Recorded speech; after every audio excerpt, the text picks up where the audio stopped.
आज 27 मई को हमारे देश में पंडित जवाहरलाल नेहरू जी की पुण्यतिथि मनाई जाती है। पंडित जवाहरलाल नेहरू स्वतंत्रता भारत के पहले प्रधानमंत्री और आधुनिक भारत के निर्माता थे। वे एक महान स्वतंत्रता सेनानी, दूरदर्शी राजनेता और लेखक थे, जिन्होंने महात्मा गांधी के नेतृत्व में भारत के स्वतंत्रता संग्राम में महत्वपूर्ण भूमिका निभाई।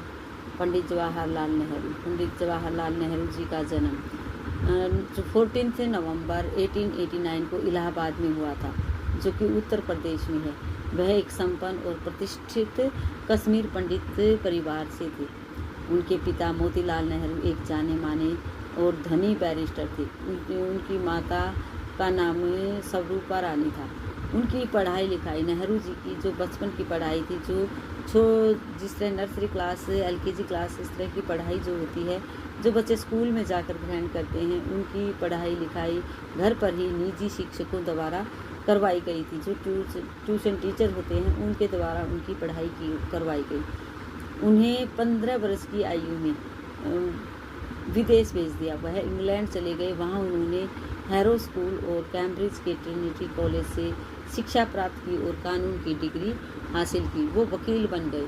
वकील बनकर वो भारत वापस आए 1912 में। भारत लौटने के बाद वह वकालत करने लगे, लेकिन जल्द ही महात्मा गांधी जी से प्रेरित होकर भारतीय स्वतंत्रता संग्राम में कूद पड़े।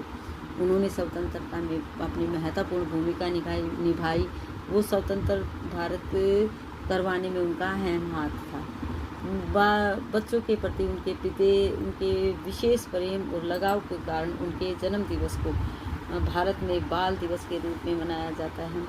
बच्चे उन्हें चाचा नेहरू कहकर पुकारते थे। उनको चाचा नेहरू भी कहा जाता है। आज हम जवाहरलाल नेहरू जी की पुण्यतिथि पर उनको नमन करते हैं, याद करते हैं।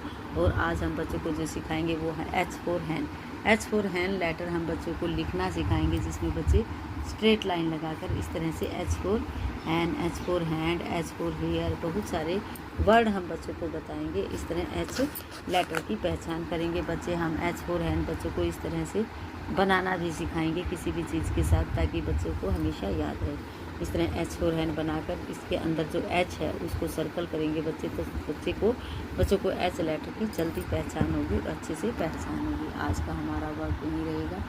Thank you, have a nice day.